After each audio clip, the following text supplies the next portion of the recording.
2, 1. Hello, and welcome to the Bobcat Bulletin. Today we'll be getting the tea on some overrated and underrated topics as spilled by the people. I'm Kaya Smith. And we'll tell you about the newest spot on the square. I'm Paige Green. San Marcos welcomes a new restaurant and bar on the corner of North LBJ Drive and Hutchinson Street called the Blind Salamander. The grand opening was on January 14th, and known for their assortment of margaritas, they also serve Mexican cuisine, including breakfast tacos, fajitas, and quesadillas. They have 10 different beers to serve, 4 of which are on draft, 8 specialty margaritas, and 9 different flavors of regular margaritas.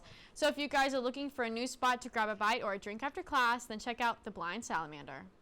Student government elections are fast approaching. Next Monday, February 21st, starts the first day of voting. Students have until February 24th to cast their votes. Results will be announced the following day on February 25th. The current positions needing to be filled include student body president, student body vice president, among senators at large. Voting will take place online. All students must do is go to studentgovernment.dos.txstate.edu and log in with their student ID to cast their vote. David Delgado and Stephen Phipps went on campus this week to get public opinions. Their question was, what is overrated and underrated? Let's see what those students had to say. All right, y'all. We got Pike here. We're going to ask him some questions, overrated, underrated. First off, what's the most overrated food spot in San Marcos? I would say Craft House. Craft House, why? Yeah. Just because anytime I've eaten there, it's not anything too special, and it's like rated like number 2 in San Marcos anywhere I've seen. I didn't know that. Okay, switching gears. Okay, what's the most underrated spot in San Marcos? It's a restaurant called Shayo Thai. It's the best Thai food I've ever had. It's right over there next to Mochas and Drivers off LBJ and Sesame. The food is delicious. The cook is great. It's authentic. It's like all whole foods. They make their food like fresh in-house, from the sauces to the appetizers. Like, it's great. It's called Shayo Thai. Sounds fire. Who is the most overrated artist out there? Any genre. This might take me a minute. That's a really good question. I'm a musician, so I know a lot of artists, but let me see. Overrated. Overrated, right? Not underrated. Yeah. All right, let's see. I really don't like The Who. Good answer. The Who. Back with Alyssa. So who is the most overrated? You could say rapper, band, any genre. Who's the most overrated artist? Playboy Cardi. Playboy Cardi. I'm sorry, y'all. What's your name? Xavier. We got Xavier here. All right, first off, Xavier, we're talking about food. Most overrated spot in San Marcos. What you got? I've never eaten in here. Okay, never eaten in here. Overrated food in San Marcos? Panda Express at Jones. That is nasty. I ran out of tongues from going there. I'm back with Peyton. Okay, so what's the most underrated? I never see a lot of people go to In-N-Out, and I know it's not like a San Marcos thing, but I love In-N-Out. That's the only reason why. Completely agree. In-N-Out is 100% gas. So who's the most overrated artist? Overrated artist, like music artist? Yes, music artist. Beethoven. Why? I heard, he didn't really write his music like that. Actually, I changed it. Shakespeare. Not a musician. He's a playwright. Overrated. He didn't write his plays either. Super controversial answer, but I rock with it. Most underrated artist. Now, switching gears again. Blevins. Who's Blevins? What genre? Local San Marcos band, and I would say they're kind of like an indie alt rock, but man, they kick it. They're so good. All right, Blevins, I'm checking y'all out. I'm looking you up right now. Most underrated band in San Marcos. This year's theme for Black History Month is Black Health and Wellness. Texas State has been celebrating all month with events including game nights, art exhibits, and lunches. The celebration will continue until February 28th with the Veterans Monthly Lunch and guest presentation by Dr. Chris Klein-Hernandez. A list of the upcoming events can be found at txstate.edu under Black History Month upcoming events. Paige, I don't know about you, but what are some things you find overrated and underrated? I agree with Pike that Craft House is overrated. I'm going to have to agree with that sentiment as well. It is pretty... Well, when we come back from the break, Bailey and Rasika will share more interesting stories. Stay tuned. I know what you're thinking. I need a job. Well, I've been there. I've been there. But you gotta keep going. You just need the right skills. Find an apprenticeship. I found a course online. You can do this. You will find something. You will find something new.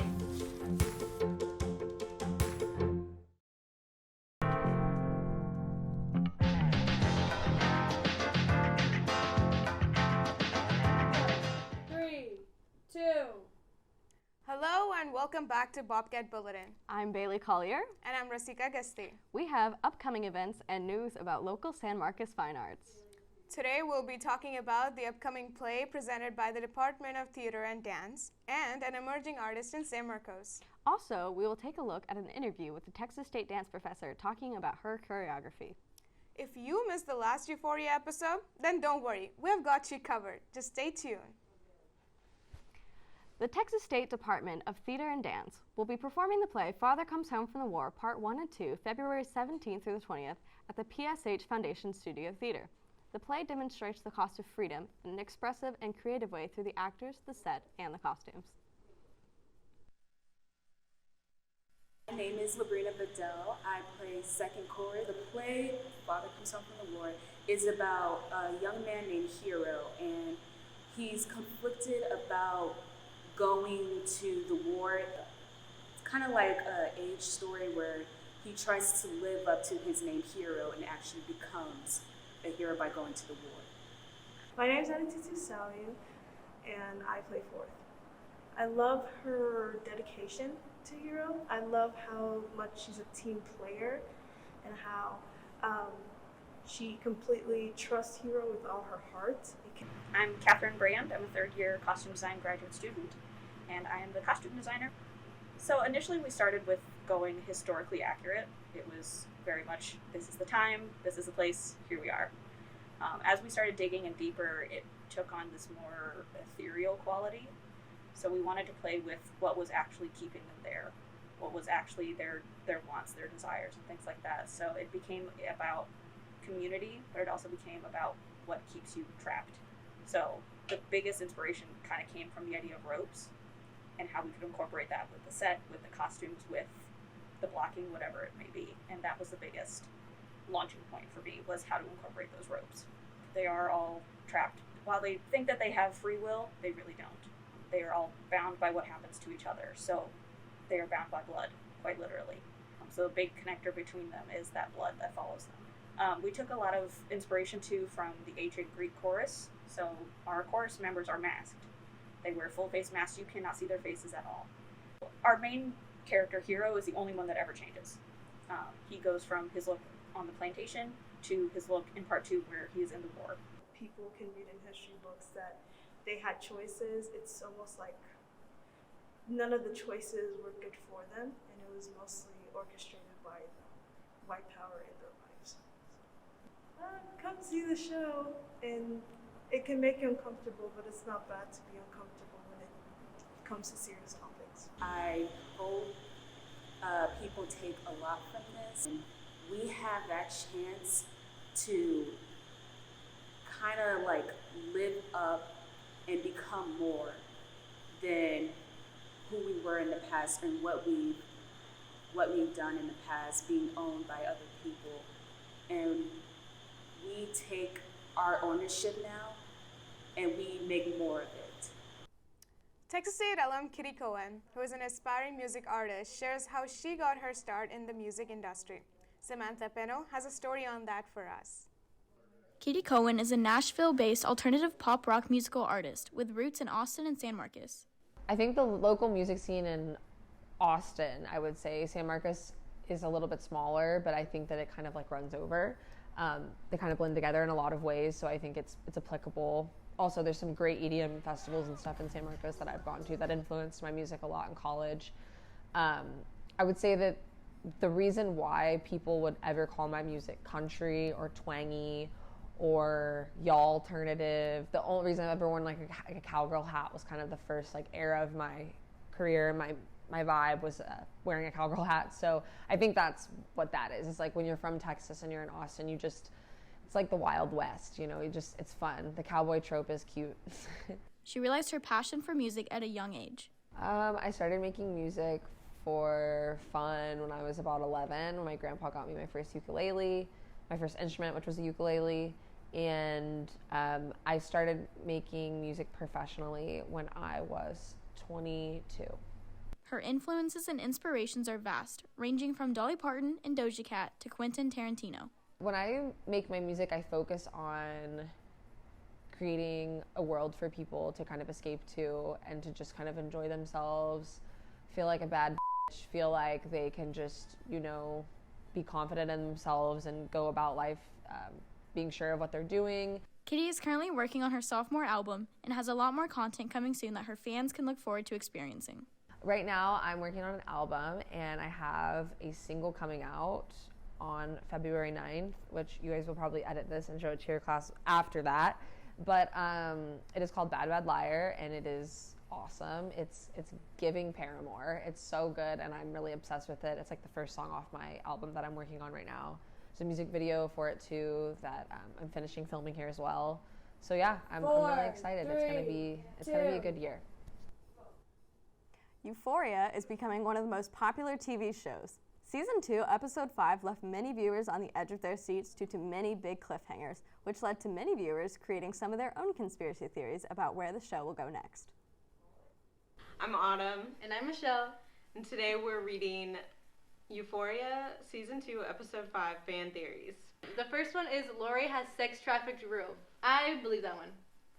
Oh, you think she was there for more than one night? Yeah, because like whenever she like showed her arm like the next morning, she had like a bunch of like needle. More than one. I saw someone say that when she goes back home at the end of the episode, her mom is still in the same clothes as the day before when she's like sitting at the table. Oh, so just one night.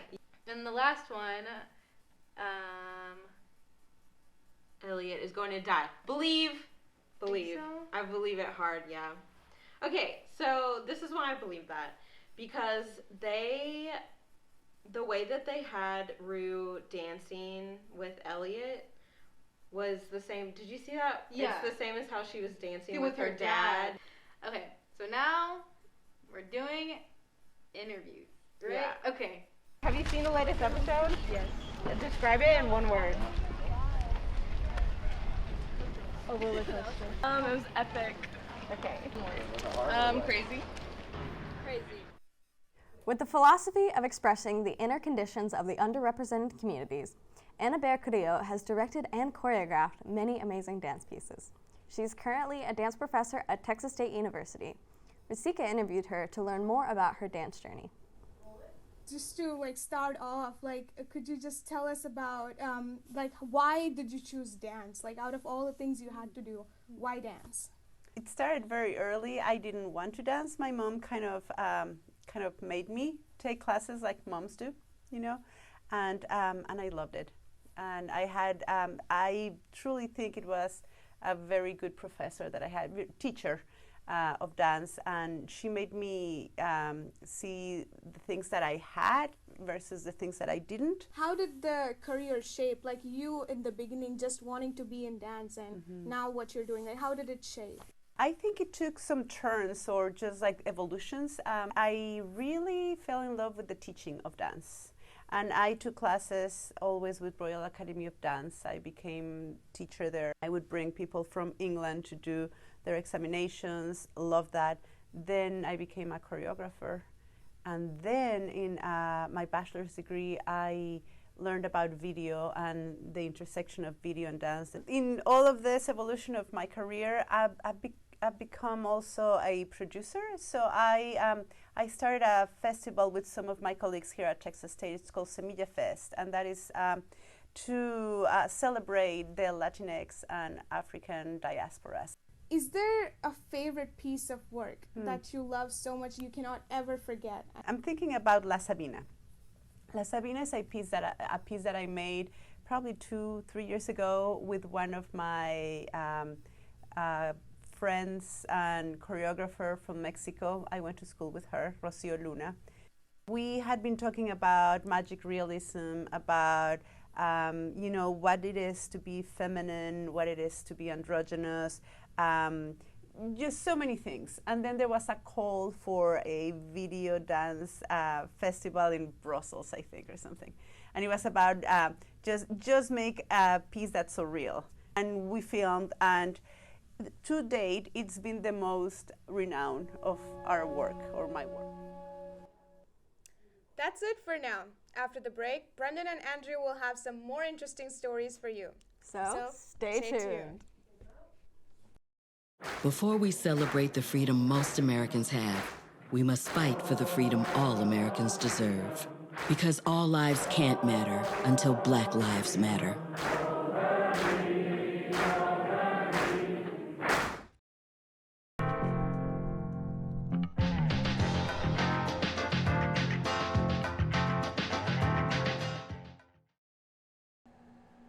Thanks, Rasika and Bailey. Welcome back to the Bobcat Bulletin. I'm Andrew Fox. And I'm Brendan Ledma.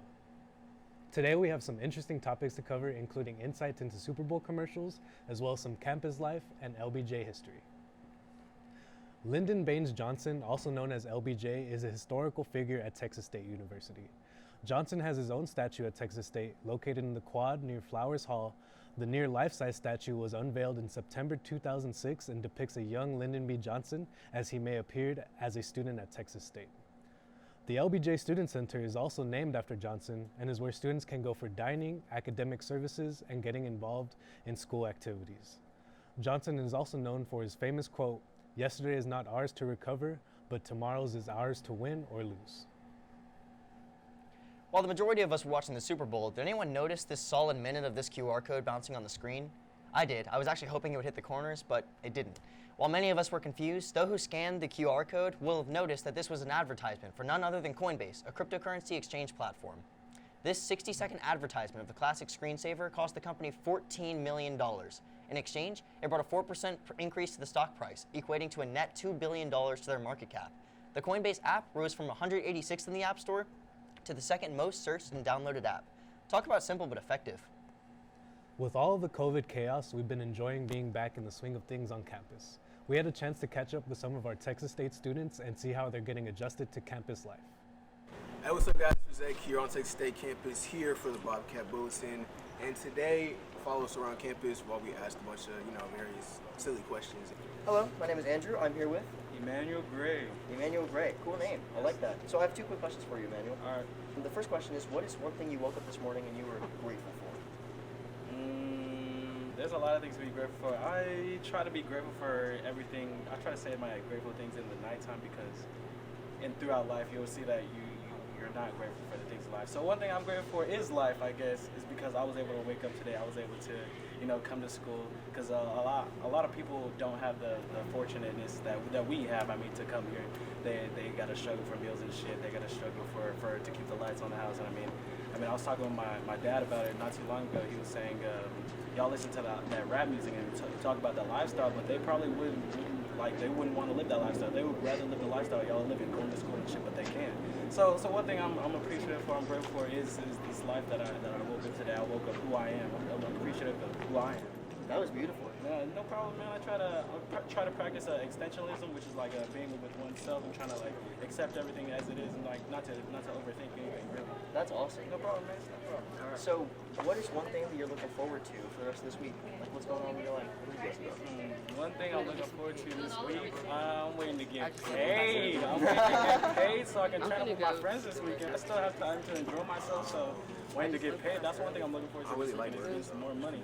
That's all I look for. Awesome. Well, thank you so much for your time. No problem. Thank you for asking me. These are some good questions. Thank you for having me. Of course. Awesome. Thanks for wrapping up your week with us on Bobcat Bulletin. I'm Brendan Ledma. And I'm Andrew Fox. We hope you enjoy your weekend, and thanks so much for tuning in.